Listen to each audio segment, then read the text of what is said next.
আগামী নির্বাচনকে সামনে রেখে জমে উঠেছে নতুন এক বিতর্ক। নির্বাচনের পদ্ধতি নিয়ে বিতর্ক। এক গ্রুপ বা কিছু দল চায় পিআর পদ্ধতির ভোট, আরেক গ্রুপ বা কিছু দল চায় এতদিন যে পদ্ধতিতে ভোট হয়েছে অর্থাৎ ফার্স্ট পাস্ট দ্য পোস্ট এই পদ্ধতি। পিআর পদ্ধতিতে ভোট দেবেন আপনি, কিন্তু জানবেন না ভোটটা কাকে দিচ্ছেন। আপনার ভোট নিয়ে কে আসবে সংসদে, কে গড়বে সরকার, সবই নির্ধারিত হবে আড়াল থেকে, অর্থাৎ আপনি জানবেন না। এই নির্বাচনী পদ্ধতির দাবির বিপরীতে কেউ কেউ এখানে রাজনৈতিক ষড়যন্ত্র দেখছেন। আমরা আজকে এই কন্টেন্টে সরল বিশ্লেষণে দেখতে চেষ্টা করব পিআর পদ্ধতির ভালো মন্দ এবং পুরনো পদ্ধতির ভালো মন্দ। আসসালামু আলাইকুম, লিডস নিউজে স্বাগত। সম্মানিত দর্শক, বাংলাদেশে এতদিন চলেছে সরাসরি ভোট বা ফার্স্ট পাস্ট দ্য পোস্ট পদ্ধতি। এই পদ্ধতিতে এক একটি সংসদীয় আসনে যে প্রার্থী সবচেয়ে বেশি ভোট পান তিনি বিজয়ী হন। কিন্তু এখন আলোচনা হচ্ছে পিআর পদ্ধতি নিয়ে। পিআর অর্থাৎ প্রপোর্শনাল রিপ্রেজেন্টেশন এই পদ্ধতি নিয়ে। এই পদ্ধতিতে ভোটার একজন ব্যক্তিকে ভোট দেবেন না, ভোট দেবেন একটি রাজনৈতিক দলকে। সেই দল জাতীয়ভাবে যত শতাংশ ভোট পাবে সেই অনুপাতে সংসদে আসন পাবে। ধরুন জামাতে ইসলামী 7% ভোট পেল মোট ভোটের, তাহলে সংসদে 7% আসনে তাদের প্রতিনিধিত্ব নিশ্চিত হবে। তারা সরাসরি ভোটে যদি একটি আসনেও না যেতে তাতেও কোনো সমস্যা নেই।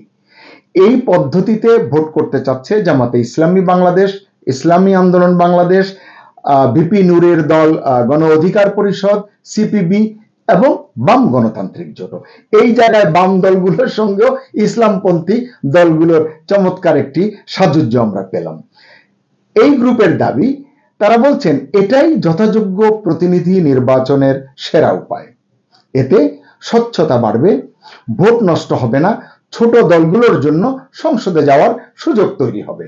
যেমনটি আমরা এখন অনেকেই বলি ভিপি নূর বেশ জনপ্রিয়, কিন্তু তিনি তার এলাকায় নির্বাচন করলে সুষ্ঠু ভোট হলে তিনি কি নির্বাচিত হবেন? হয়তো হবেন না, এমনটি অনেকে বলছেন। এমন অনেক দল আছে, বাম দলে অনেক বড় বড় নেতা আছেন, তারা যথাযথভাবে বর্তমান পদ্ধতিতে নির্বাচন হলে বিজয়ী হয়ে সংসদে যেতে পারবেন এমনটি মনে করা হচ্ছে না।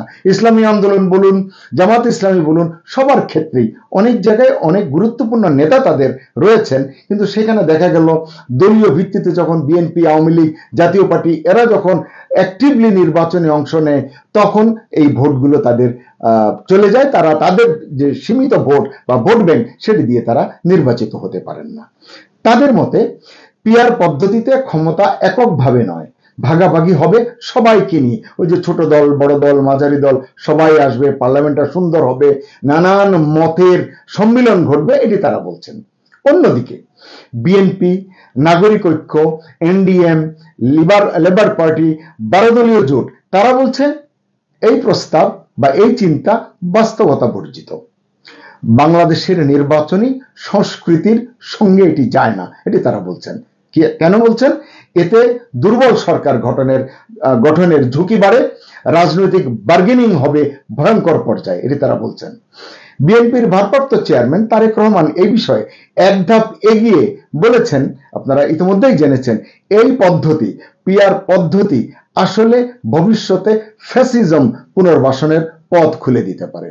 এর মধ্যে একটি অশুভ ষড়যন্ত্র লুকিয়ে আছে বলে তিনি মনে করেন বা থাকতে পারে এমনটি মনে করেন।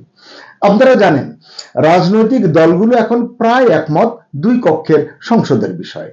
এর একটি হলো নিম্নকক্ষ যা সরাসরি ভোটে হবে এবং উচ্চ কক্ষ হবে পিআর পদ্ধতিতে। এই প্রস্তাবটা অবশ্য দিয়েছে ঐক্যমত্য কমিশন থেকে, কিন্তু এখানেও মতবিরোধ দেখা দিয়েছে দলগুলোর মধ্যে।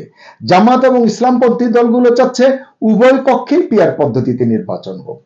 বিএনপি বলছে নিম্নকক্ষ তো বটেই, উচ্চ কক্ষেও দলীয় আসন সংখ্যার ভিত্তিতে ভাগ হওয়া উচিত। পিআর পদ্ধতির সুবিধা এবং বিপদগুলো যদি আমরা একটু পয়েন্ট আকারে দেখি তাহলে আমাদের জন্য বুঝতে সুবিধা হবে। আজকের এই ভিডিওতে আমি বিস্তারিত কোনো আলোচনা করব না, সংক্ষেপে পয়েন্টগুলো শুধু আলোচনা করব। তো সুবিধার পয়েন্টগুলো হচ্ছে এই: প্রতিটি ভোটের দাম আছে, ছোট দলগুলোর জন্য সুযোগ তৈরি হয় পিআর পদ্ধতিতে, স্বৈরাচার প্রতিষ্ঠার ঝুঁকিটা কমে কিছুটা, বৈচিত্র্যপূর্ণ সংসদ গড়ে ওঠে। ওই যে বললাম, বিভিন্ন দলের বিভিন্ন মতের নেতারা, ছোট দলের বড় নেতা যাদেরকে আমরা বলি, তারা সংসদে আসতে পারবেন। এটি হচ্ছে সুবিধার দিক। মোটা দাগে আরো অনেক পার্থক্য করার সুযোগ রয়েছে। বিপদটা যদি এবার একটু দেখি, বিপদ হলো দুর্বল সরকার গঠনের সম্ভাবনা সৃষ্টি হয়। তারপরে ধরুন জোট সরকার ভেঙে পড়ার ঝুঁকি, কেউ সমর্থন প্রত্যাহার করলো, তখন এক ধরনের নাকানি চুবানি খাওয়ার মতো একটা পরিস্থিতি তৈরি হয়। আরেকটি হচ্ছে বার্গেনিং পলিটিক্সের আগ্রাসন সৃষ্টি হতে পারে। আরেকটা আছে এক ব্যক্তি এক ভোটের পুরনো সংস্কৃতি ধসে যেতে পারে। তো এটি হচ্ছে মোটা দাগের, আমরা এগুলো নিয়ে নিশ্চয়ই আগামীতে আরো কথা বলবো। তবে এ প্রসঙ্গে বিশেষজ্ঞদের কেউ কেউ বলছেন, পক্ষেও বলছেন বিপক্ষেও বলছেন। আমি একটি শুধু আজকে বলি, বিশেষজ্ঞদের কেউ কেউ কি বলছেন, পিআর পদ্ধতি বাস্তবায়নে কমপক্ষে 20 বছর সময় দরকার। বিএনপির তরফ থেকে বলা হয়েছে কমপক্ষে 10 বছর সময় দরকার। এবং এই বিশেষজ্ঞ বলছেন যে এখন করতে চাইলে রাজনীতিতে আরো অস্থিরতা বাড়তে পারে। রাজনৈতিক অঙ্গন থেকে পিআরকে ভোট বিলম্বের পটভূমি হিসেবে বর্ণনা করা হচ্ছে। ইতিমধ্যে আপনারা জেনেছেন, বাংলাদেশ জাতীয়তাবাদী দল বিএনপি এটি স্পষ্ট করে বলেছে।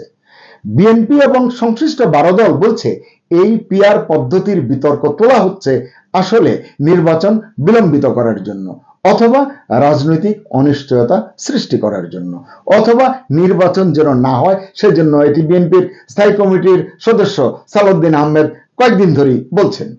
তারা আরো বলছেন পিআর পদ্ধতি কার্যকর করতে হলে সংবিধান পরিবর্তন করতে হবে, যার জন্য লাগবে সংসদের ভোট, বিশাল সময় এবং বড় ধরনের ঐকমত্য। কিন্তু সেই ঐকমত্যই আজ পর্যন্ত প্রতিষ্ঠিত হয়নি। আপনারা জানেন এই কথাটি বলেছেন বিএনপির স্থায়ী কমিটির সদস্য আমির খসরু মাহমুদ চৌধুরী। এটি নিয়ে গত 2-3 দিন ধরে কিন্তু আলাপ আলোচনা চলছে। কারো কপালে ভাঁজ, কারো মনে আশার আলো, এগুলো আমরা দেখতে পাচ্ছি।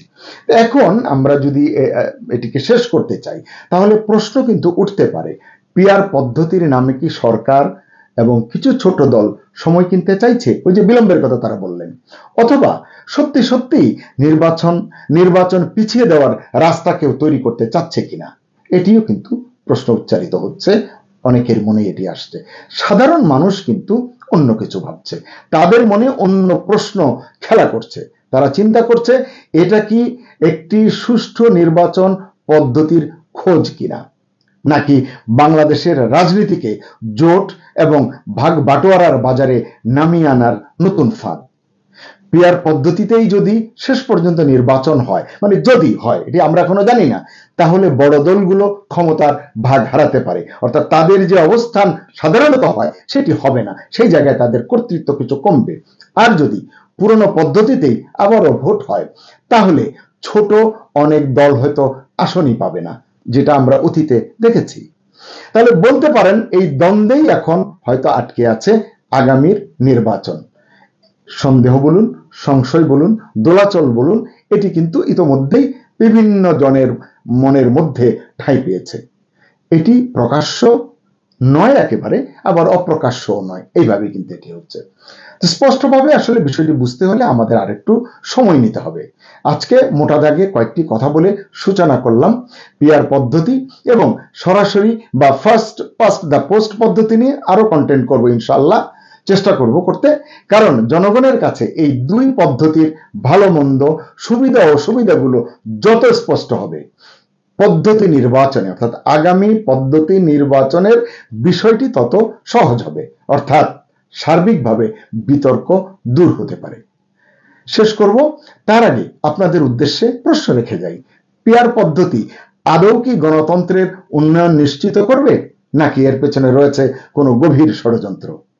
আর ফার্স্ট পাস্ট দ্য পোস্ট অর্থাৎ পুরনো পদ্ধতি কি সত্যিই গণতন্ত্রের পথে ইতিবাচক কিছু ছাপ ফেলবে, নাকি স্বৈরতন্ত্রের নতুন কৌশল বপন করবে?